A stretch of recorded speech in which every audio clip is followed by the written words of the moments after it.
Hi everyone, so let's talk about plan and collect data. Lastly, we have discussed about the 8 wastages and its downtime, right? So here I want to discuss about plan and collect data concept. So here if you can see, it's y is equals to f in the brackets x. This is nothing but the y-axis and the x-axis, which we already know that's two axes of the graph, and f is nothing but the function. So y is considered as the effects and the x is considered as the causes. So causes are directly dependent upon effects. So effects is the function of causes.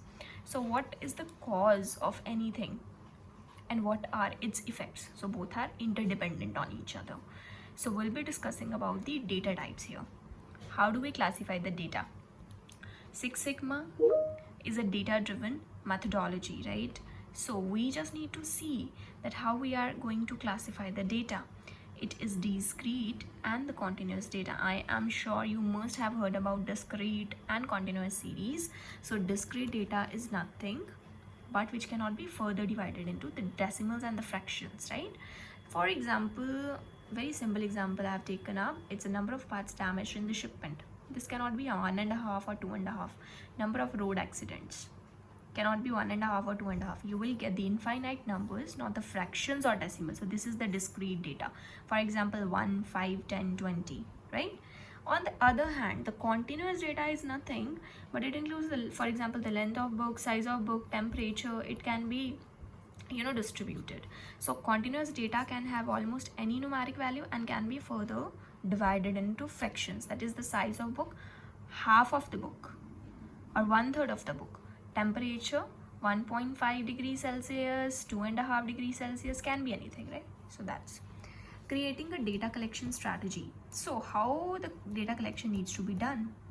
How, who, when. These are the three things. How the data is collected, who is going to collect the data, and when the data needs to be collected. How?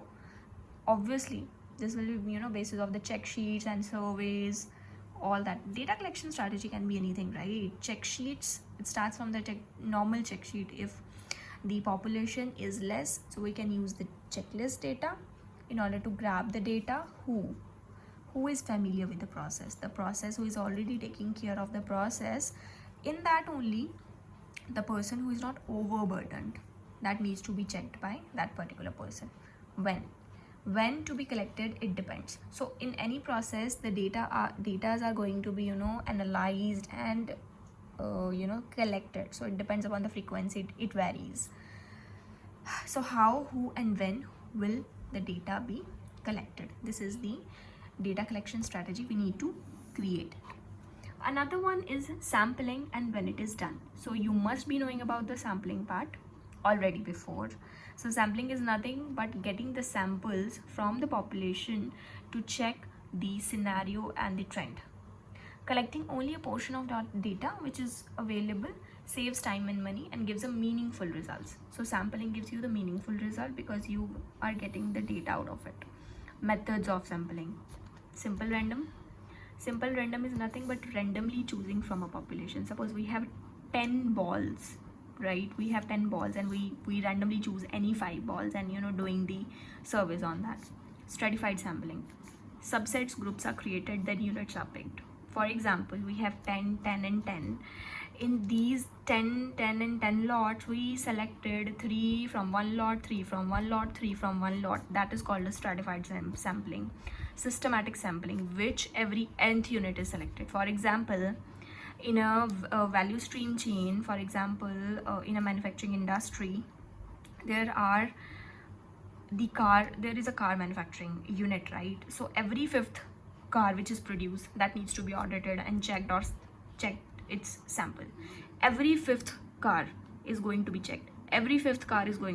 That is called as the systematic sampling. So we'll be discussing about the another concept of data in our next video. Thank you.